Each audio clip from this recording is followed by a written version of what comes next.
صلوا على النبي يا حبايب قلبي، وتعالوا نعمل مع بعض النهارده بقى غدانا الجميل دوت. شويه طحينه وشويه كبده زي القمر كده.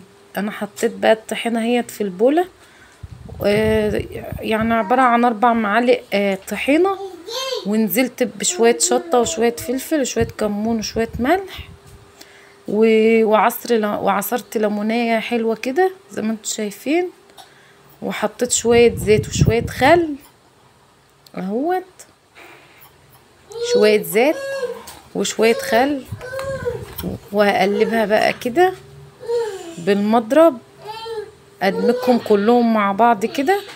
وبعد كده بقى ايه، هنزل بشوية مية دافيين، وهدوب الخليط ده كويس في بعضه كده، ادمجه كويس جدا زي ما انتوا شايفين بالظبط كده، ولحد ما ايه، ما ادمج كل المكونات في بعضها والقوام يبقى يتقل معايا. طحينة خطيرة يا ولاد، بسم الله ما شاء الله اللهم بارك، ريحتها فظيعة. هعمل بقى ايه بعد كده؟ معايا حاجة الكبدة هوريها لكم اهيت، بس اخلص بس الطحينة زي ما انتوا شايفين كده. اللهم بارك. انا بشكر كل اللي بيدخل يعلق لي، ربنا يحفظكم يا رب، ويبارك لكم في ولادكم، ويخليكم ليا، ويديم المحبة بينا. ومش ناسيها لكم والله، كل اللي يعلق لي ويدعمني ربنا يبارك لكم. معايا بقى ايه، الشطه والفلفل معايا اهوت، يجي ربع كيلو فلفل اخضر، وحطيت عليهم قرنين شطه، ومعايا الكبده اهيت نص كيلو، ومعايا بقى فلفل وكمون وكزبره ناشفه وملح. حطيت الزيت على النار اهوت لحد ما قدحته، ونزلت بمعلقه التوم، وبعد كده شوحتها اهيت.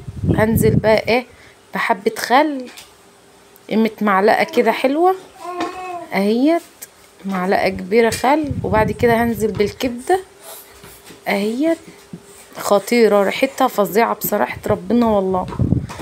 بصوا بسم الله ما شاء الله اللهم بارك.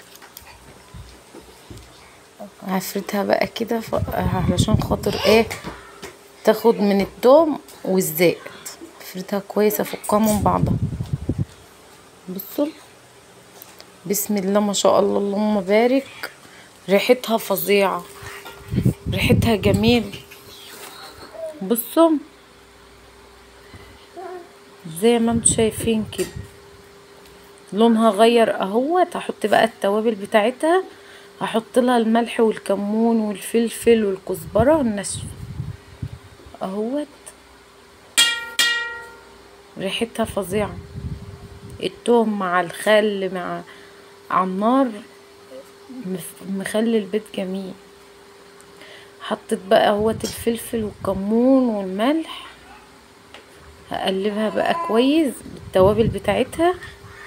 التوابل اما اتحطت نطقت ريحتها، بسم الله ما شاء الله اللهم بارك، خطيرة يا بنات. يا رب بس ايه طريقتي تعجبكم. هحط بقى الفلفل اهوت، الفلفل دوت فظيع، عليه كمية شطة قسما بالله بتحرق في ايدي، بس النتيجة فظيعة. بسم الله ما شاء الله اللهم بارك، طعمها رهيب جميل. هقلبها بقى كويس كده زي ما انتم شايفين. هجيب بقى ايه الليمونية، هعصرها عليها، هعصر الليمونية كده تديها طعم جميل اهوت. بس يا محمد زي ما انتم شايفين كده الليمونية دي بتخليها في حتة تانية. هقلبها بقى،